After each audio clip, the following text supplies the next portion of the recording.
নমস্কার, আমি চন্দ্রানী। কেমন আছেন সবাই? ছবিটা দেখেই বুঝতে পারছেন এটা একটা কুমড়ো গাছ। আমি আজ আপনাদের যেটা দেখাবো সেটা ভালো করে দেখুন, গাছটা কিভাবে পেঁপে গাছকে জড়িয়ে ওপরে ওঠার চেষ্টা করছে। আমাদের চোখের সামনে প্রতি মুহূর্তে এইগুলো ঘটে চলেছে, কিন্তু আমরা কখনো সেগুলো গুরুত্ব দিয়ে দেখি না। আমি যে জিনিসটা আপনাদের দেখাতে চাই সেটা এই গাছের আকর্ষণ, যাকে ইংরেজিতে বলে ট্রেন্ড্রিল। দেখুন, এটা গাছের এক ধরনের সরু প্যাঁচালো গঠন, যা কিছু সংখ্যক লতানো উদ্ভিদের দেখা যায়, যা উদ্ভিদটি সাপোর্ট এবং আরোহণের জন্য ব্যবহার করে।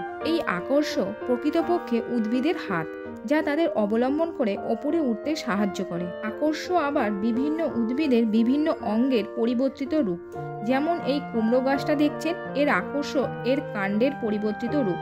আবার মটর গাছের ক্ষেত্রে তার পাতাগুলি আকর্ষে পরিবর্তিত হয়, সেই সাথে ঝুমকোলতার ক্ষেত্রে তার কাক্ষিক মুকুল আকর্ষে রূপান্তরিত হয়।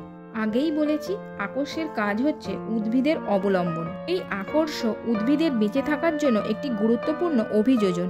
আরও এইরকম ইনফরমেটিভ ভিডিও পেতে চ্যানেলটা সাবস্ক্রাইব করে আমাদের সাথে জুড়ে থাকুন। সবাই ভালো থাকবেন, সুস্থ থাকবেন।